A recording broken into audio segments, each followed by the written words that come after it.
మాహిష్మతి సినిమాలో చూసిన ఒక గ్రాండ్ కింగ్డమ్ అని అనుకుంటున్నారా? కానీ నిజమేంటంటే ఇది ఒక ఫిక్షనల్ సిటీ కాదు. మన భారతదేశపు పురాణాలు మరియు కొన్ని గ్రంథాల ప్రకారం ఇది ఒక నిజమైన క్యాపిటల్ సిటీ. నర్మదా నదీ తీరంలో ఉండే ఒక పవర్ఫుల్ నగరం. ఇండియన్ హిస్టరీ గురించి అథెంటిక్ మరియు డీప్ ఇన్ఫర్మేషన్ కావాలంటే ఛానల్ని సబ్స్క్రైబ్ చేసి సపోర్ట్ చేయండి. ఇప్పుడు మాహిష్మతి యొక్క రియల్ హిస్టరీలోకి వెళ్దాం. మాహిష్మతి అనే సిటీ గురించి మన భారతదేశపు గ్రంథాలలో చాలాసార్లు మెన్షన్ చేయబడింది. మహాభారతం, హరివంశ, వాయుపురాణ, భగవత్ పురాణ లాంటి అన్నిటిలో కూడా ఈ నగరం గురించి వివరణ ఉంది.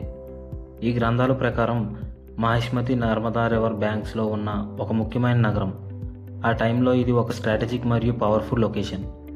మోడర్న్ హిస్టోరియన్స్ ప్రకారం ఈ మాహిష్మతి అనే ప్రదేశం ప్రజెంట్ డే మధ్యప్రదేశ్లో ఉన్న మహేశ్వర ఏరియా దగ్గర లేదా మందట ఓంకారేశ్వర రీజియన్లో ఉండేది అని భావిస్తున్నారు. ఇంకా ఇంట్రెస్టింగ్ విషయం ఏంటంటే నర్మదా వ్యాలీలో జరిగిన ఆర్కియాలజికల్ డిస్కవరీస్ కూడా ఈ ఏరియా ఏన్షియంట్ సెటిల్మెంట్స్కి ఎవిడెన్స్గా ఇస్తున్నాయి. అంటే మాహిష్మతి ఒక స్టోరీలో మాత్రమే కాదు, హిస్టరీలో కూడా ట్రేస్ చేయడానికి ట్రై చేస్తున్నారు. మాహిష్మతి సిటీని ఎక్కువగా రూల్ చేసిన డైనెస్టీ ఐహయ డైనెస్టీ. ఈ డైనెస్టీ యదు లీనియేజ్ నుండి వచ్చింది, అంటే లార్డ్ కృష్ణ పరంపరతో సంబంధం ఉన్న వంశం. భారతదేశ పురాణాల ప్రకారం ఐహయ రూలర్స్ సెంట్రల్ ఇండియాలో ఉన్న ఇంపార్టెంట్ ట్రేడ్ రూట్స్ని కంట్రోల్ చేశారు. మరి నర్మదా రీజియన్ ఎందుకు అంత ఇంపార్టెంట్?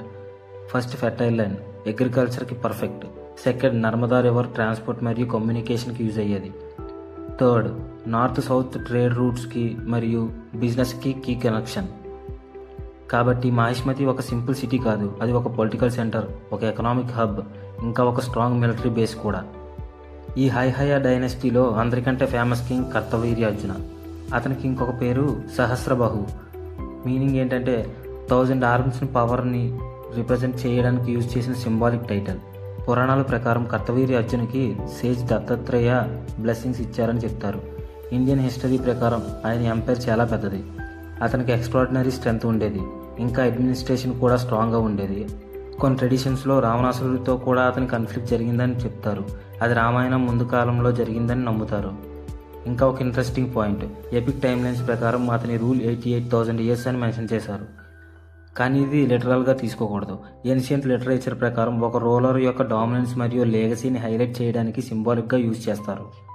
కానీ ప్రతి పవర్కి ఒక లిమిట్ ఉంటుంది. స్టోరీస్ ప్రకారం కాలం గడిచిన తర్వాత కర్తవీర్యార్జున యొక్క పవర్ ఎక్సెసివ్ అయ్యింది. అతను సేజ్ జమదగ్నితో కాన్ఫ్లిక్ట్కి దిగాడు. ఈ కాన్ఫ్లిక్ట్ తర్వాత జమదగ్ని యొక్క కుమారుడు పరశురామ ప్రభు కర్తవీర్యార్జునుని సంహరించాడు అని ఏన్షియంట్ నెరేటివ్స్ చెప్తున్నాయి. ఈ స్టోరీలో డీప్ మీనింగ్ ఏంటంటే పవర్ పెరిగే కొద్దీ దాన్ని తప్పుగా ఉపయోగించాలనే కోరిక కూడా పెరుగుతుంది. And finally downfall is inevitable. ఇది ఇండియన్ ట్రెడిషన్ ప్రకారం ఒక పవర్ఫుల్ రైజ్ అండ్ ఫాల్ ఎగ్జాంపుల్గా నిలిచింది. మాహిష్మతి కాలంతో పాటు కంప్లీట్గా డిసపియర్ అయిపోలేదు. తర్వాత హిస్టారికల్ పీరియడ్స్లో కూడా నర్మదా రీజియన్ పొలిటికల్గా ఇంపార్టెంట్గా కంటిన్యూ అయ్యింది. ఉదాహరణకి కాలచూరి రూలర్స్ ఆఫ్ చేడి ఈ రీజియన్స్ని రూల్ చేశారు అని రికార్డ్స్ కనిపిస్తుంది. ఇది మనకి ఏం చెప్తుందంటే ఈ ప్రదేశం సెంచరీస్ వరకు కీ రోల్ ప్లే చేసింది. మాహిష్మతి ఈ సినిమాలో చూసిన ఒక ఫిక్షనల్ కింగ్డమ్ కాదు, అది సెంచరీస్ నుండి ఏన్షియంట్ ఇండియన్ లిటరేచర్లో మెన్షన్ అయిన ఒక హిస్టారికల్ మెమొరీ. నర్మదా వ్యాలీలో పవర్ఫుల్ కింగ్డమ్ రైజ్ అయ్యి తర్వాత ఫాల్ అయిన ఒక ఇంపార్టెంట్ రీజియన్. బాహుబలి సినిమా మాహిష్మతిని పాపులర్ చేసింది, కానీ హిస్టరీ దానికి రియల్ సిగ్నిఫికెన్స్ ఇచ్చింది. మీరు ఇంకా ఇలాంటి ఇండియన్ హిస్టరీ స్టోరీస్ని డీటెయిల్గా తెలుసుకోవాలంటే ఛానల్ని సబ్స్క్రైబ్ చేయండి. నెక్స్ట్ వీడియోలో కర్తవీర్యార్జున ఫుల్ స్టోరీ మరియు పరశురామ ప్రభు కాన్ఫ్లిక్ట్ గురించి ఇంకా డీప్గా ఎక్స్ప్లెయిన్ చేస్తాను.